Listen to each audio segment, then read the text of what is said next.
The 2024 election results are official after Congress voted to certify the vote tally in a joint session of Congress yesterday.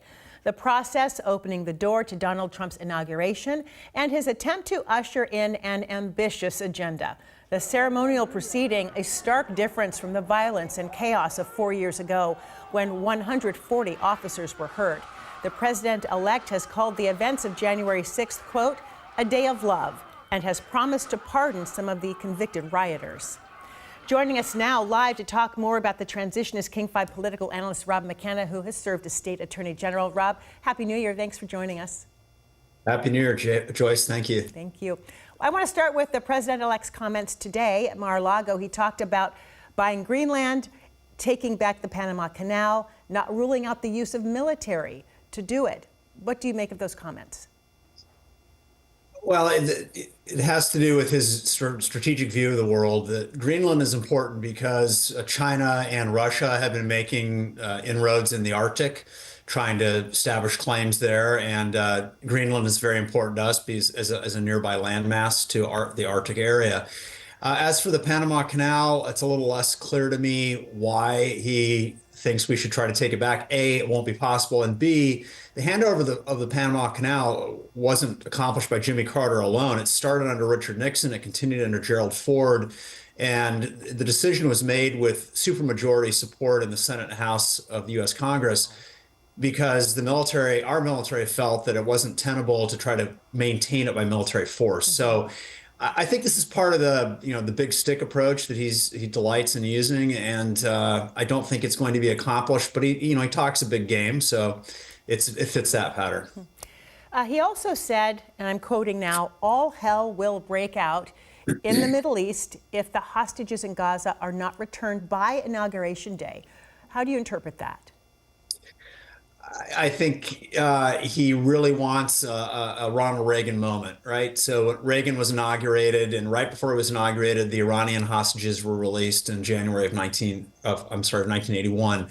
And I think he'd like to see that as well. I also think that it's appropriate to apply pressure in this case.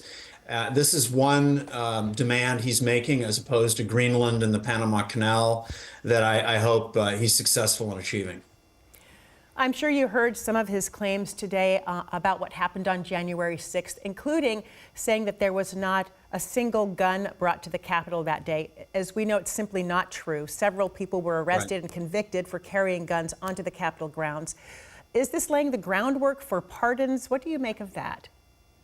Yeah, I think he's going to be issuing pardons for quite a few of the people who were convicted. I don't think that they'll all receive pardons necessarily, but I do think you're right that he's laying the groundwork for pardons that he'll issue, I would guess, almost immediately after taking office. He's got, I think, a list of things he wants to do right away. That's on the list. Imposing tariffs is on the list. So I think he's trying to, condition the American public for that decision.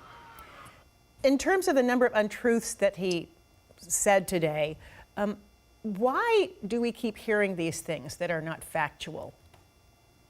Because he's trying to shape the narrative in the popular imagination, and because it works. Why did folks in the White House continually claim that President Biden was in great shape? He's in remarkable shape, doing great, when he wasn't, is because they wanted to shape the narrative as well. Unfortunately, in modern American political discourse, lying has become part of the program. And until American voters stop rewarding people who lie of either party, you're going to continue to see it happen. As we know, you served as Washington State Attorney General. Any guesses on how things are going to change between state AGs and federal agencies during Trump's second term?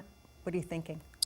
Well, it'll be a reversal. So we'll go from Republicans suing the administration to Democratic attorneys general suing the administration. I know from talking to Democratic AGs that they are gearing up for quite a bit of litigation with the new administration over issues like immigration. And, similarly, we had Republican AGs gear up to go after the Biden administration, particularly around energy and environmental issues. Prior to that, again, you had Democrats suing Trump, and before that, Republicans suing Obama. So it just flips over depending on who's taken the White House. And given the amount of change we've seen in the White House, it's given the AGs plenty to do, combined with the fact, Joyce, that we now see presidents use their executive power far more than they did 30 or 40 years ago, which creates all kinds of openings for this kind of litigation. We have so many more questions about his agenda, the massive bills that he's hoping to get through, the narrowly divided Congress, and we're out of time, so we must have you back in the next couple of days to talk more about this leading up to the inauguration. Rob McKenna, thank you so much. We appreciate you.